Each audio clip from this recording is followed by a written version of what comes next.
పెద్దలు అందరు చూడండి చేస్తున్నారు.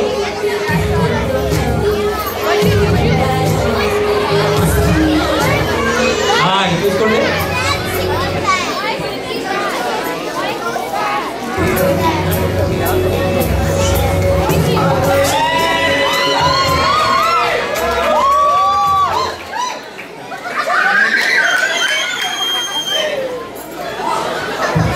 నేను ఇంతే, నేను ఇలాగే ఉంటాను, నేను నాలాగే ఉంటాను, నేను ఎవరి కోసం మారను, నా స్టైల్ ఇంతే. సరే కానీ గేట్ దగ్గర మెంబర్షిప్ చెక్ ఇచ్చావు, ప్యాకేజ్ తీసుకోవడం మర్చిపోయావు. నేను అమ్మను, అది నా స్టైల్ కాదు, నేను ఇంతే, నేను ఇలాగే ఉంటాను, నేను ఇలాగే ఉంటాను. అర్థమైంది, నువ్వు ఇంతే, నువ్వు ఇలాగనే ఉంటావు, నువ్వు మారు. ఎవరి కోసం? ఇదిగో తీసుకో.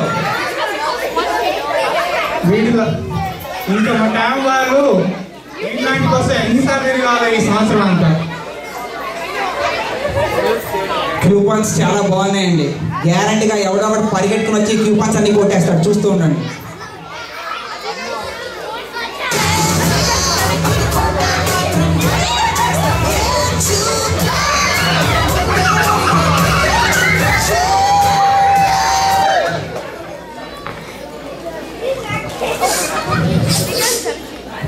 ఆ పొట్టోడు చెప్పాడు కదా, ఆ బక్కోడు నేనే. బయట శ్రీరామ్ సొల్లి తప్పులు కొడుతుంటే కూపన్లు కొట్టేశా. ఆ బక్కోడు నేనే.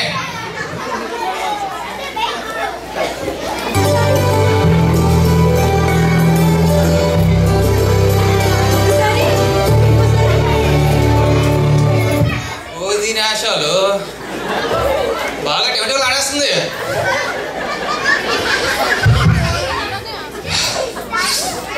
ఈ మధ్య అమ్మాయిలంతా మాట్లాడి 2 నిమిషాలు కొట్టేస్తున్నారండి.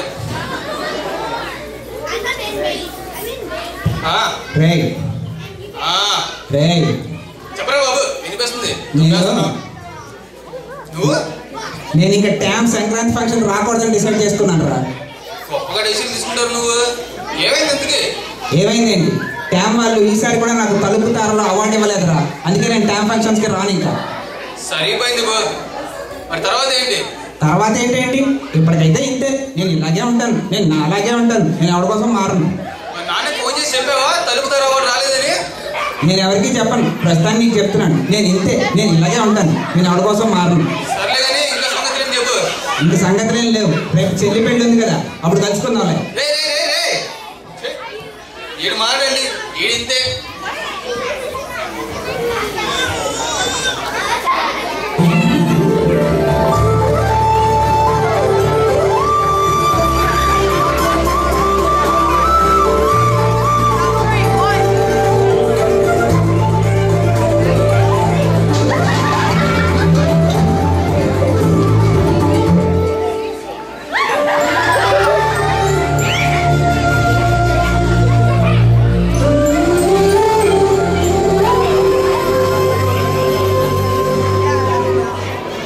వెడ్డింగ్ సీన్ అండి.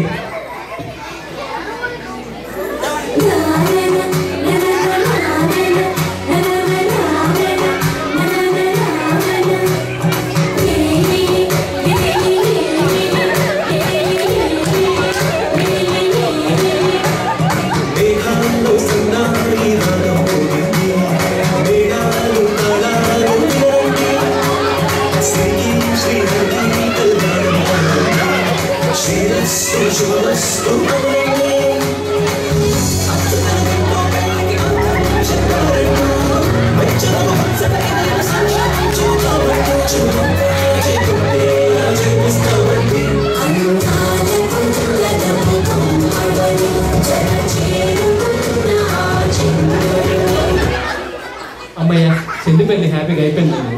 కానీ కిరణ్ అన్నకి ఇంకో కోపం వచ్చింది ఆ సీనియర్ చూద్దాం.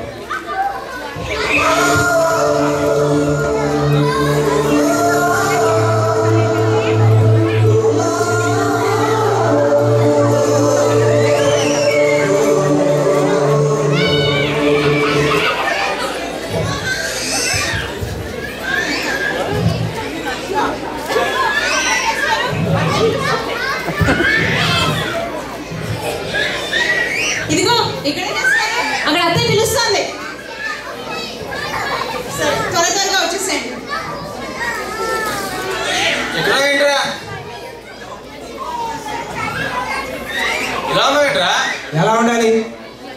ఎలా ఉండాలంటే అదే ఎలా ఉండాలి?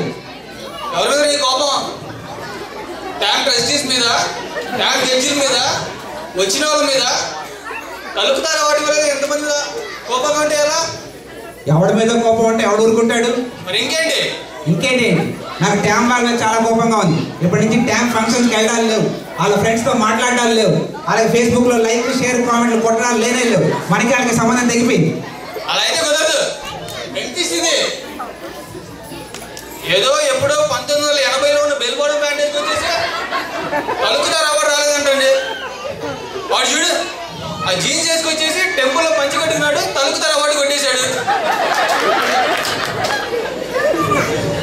పదరా బాబు, అవార్డులు కొనేసుకుందాం. ప్లేస్ నాకు తెలుసు. అవార్డులు కొనుక్కోవడం ఏమిటి? పదరా కొనేసుకుందాం. మరి ఏం చేస్తావు ఇప్పుడు? నేను అనుకోను, నా స్టైల్ ఇంతే, నేను ఇలాగే ఉంటాను. నేను అవార్డ్స్ కొనుక్కోను, నువ్వే కొనుక్కో వెళ్ళి.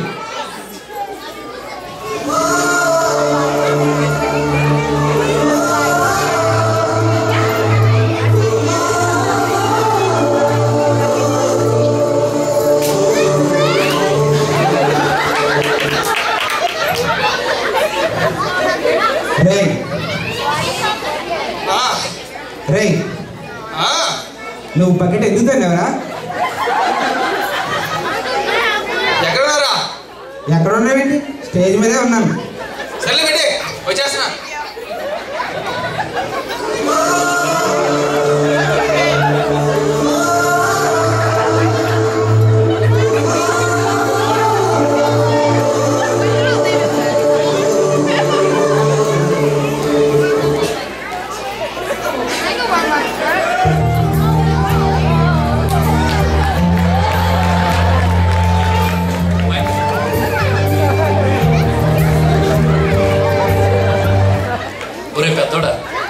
ఒరే చిన్నోడా,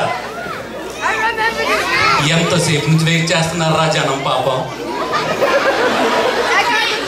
ఇక్కడ చిన్నవాళ్ళు ఉన్నారు, పెద్దవాళ్ళు ఉన్నారు, మంచి వాళ్ళు ఉన్నారు, ఇంకా మంచి వాళ్ళు ఉన్నారు, ట్యామ్ ట్రస్టీలు ఉన్నారు, ట్యామ్ మెంబర్స్ ఉన్నారు, ట్యామ్ ఎగ్జిక్యూటివ్ మెంబర్స్ ఉన్నారు, ట్యామ్లో మెంబర్షిప్ తీసుకున్న వాళ్ళు ఉన్నారు, ట్యామ్లో మెంబర్షిప్ తీసుకున్న వాళ్ళు కూడా ఉన్నారు. అందరి ప్రార్థన ఒక్కటేరా, దేవుడు ఆయుష్ కిట్ ఎప్పుడైపోతే వీళ్ళు భోంచేద్దాం, దేవుడు ఆయుష్ కిట్ ఎప్పుడైపోతే వీళ్ళు భోంచేద్దాం అని. అసలు మెంఫిస్లో తెలుగు వాళ్ళు మంచి వాళ్ళు రా. అసలు తెలుగు వాళ్ళంటేనే మంచి వాళ్ళు. డిన్నర్కి గెస్ట్ని పిలిచి ఎప్పుడు వెళ్ళిపోతారా అని చూస్తూ ఉంటారు. ఇదిగో ఈ స్కిట్కే వీడు నీకు తమ్ముడు, ఈ స్కిట్కే వీడు నీకు అన్నయ్య, ఈ స్కిట్కే వీళ్ళు మన ప్రేక్షకులు. రే ఎందుకంటే ఎవరైనా కనిపించారనుకో, మీ చీర చాలా బాగుంది, ఈరోజు తలుపుతారు అవార్డు మీకే వస్తుంది అని నేను అనాలి. వెళ్ళిపోయిన తర్వాత ఏడిసింది కోటిలో 150 కొనేసి ఎంత ఫోజు పడుతుంది అనుకోవాలి. అయినా సరే బాగా చేశారా. అయినా మీకు నేను ఏమి ఇచ్చానురా? ట్యాబ్ వాళ్ళు కడిగి 2 టికెట్లు ఇచ్చారు, వెళ్ళి స్కిట్ వేసుకుంటారా. బాగా చేశారా. పెద్దోడా బాగా చేసావా, చిన్నోడా బాగా చేసావు. ఆ దేవుణ్ణి, దేవుడా ఈ ట్యామోలు మంచి ప్రోగ్రాములు, ఇంకా మంచి ప్రోగ్రాములు చేయాలని, ఈ ప్రేక్షకుల మహాన చిరునవ్వు ఎప్పుడూ ఉండాలని కోరుకుంటున్నాను. పదండి, అక్కడ లైన్ పెద్ద అవుతుంది, తర్వాత మనకి ఆనందం.